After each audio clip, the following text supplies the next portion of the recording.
In the long and storied history of bogusness, there have been few days on which the bogus could be found in such depth and breadth, in such quantity and quality as we can find looking back upon the fateful events of May 1st, 2003, a date which will live in bogosity.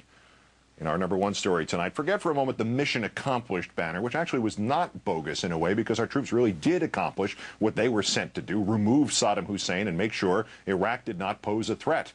It only turned out to be bogus when Mr. Bush decided that mission was not mission accomplished enough. We found out in dribs and drabs that virtually everything about that day was bogus, even the initial explanations for and denials of their bogosity and bogusness and bogositude. The landing was bogus. The Navy turned around the carrier Abraham Lincoln beforehand, ensuring we would not have to notice exotic San Diego in the background. The plane was bogus. Turned out the ship was close enough to shore for the president to have used a safer and cheaper helicopter instead.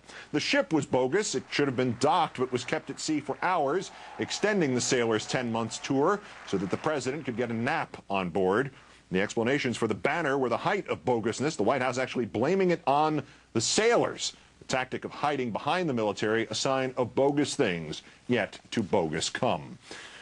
Let's get some additional bogus elements of that day from Rachel Maddow, whose program airs on Air America Radio every weeknight. Rachel, thanks as always for your time. Hi, Keith. Thanks for having me. I said on this network 4 years ago today, don't you think him in a flight suit's going to remind people about that Air National Guard controversy? And I was told, no way, this is his day, no way.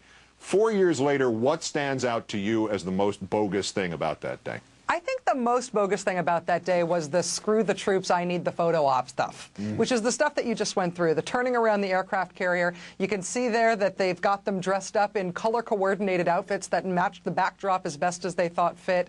The having him land there in the plane, even though his helicopter could have reached it. All of this stuff that came to symbolize the larger problems of the Bush administration and this war, which is using the troops, using the military, dressing them up to make Bush look as good as possible. That was the overall metaphor of the day, and that's what I think stuck with us. Walk us through your choices for that day's tragically bogus and comically bogus aspects. Comically bogus has to be the codpiece. I'm not even sure I'm allowed to talk about that on this program, but why not? We talked about it positively about him 4 years ago, everybody on this network and every other network. Yeah, you know, I'm struck by how embarrassing it is for people to have been exclaiming about his little weapon of mass destruction there. I mean, who knows what he brought with him that day in his pants, but the codpiece flight suit cinched up crotch thing, you can't really top that in terms of pure action figure joy for our most comic, I guess, takeaway message from that day. In terms of the tragic takeaway message, I actually think the fact that at the time, the fact that we really fell for it. I mean, it was so transparent what he was doing. It was so transparent as kind of an evil photo op in terms of what he was trying to make happen. We knew that so much of the photo op itself was bogus that day. But when you look back at the transcripts of the way it was discussed that day, I mean, even Chris Matthews coming on your show that day and talking about him being a hero and how much women love a hero and women love the war now because he looks so great.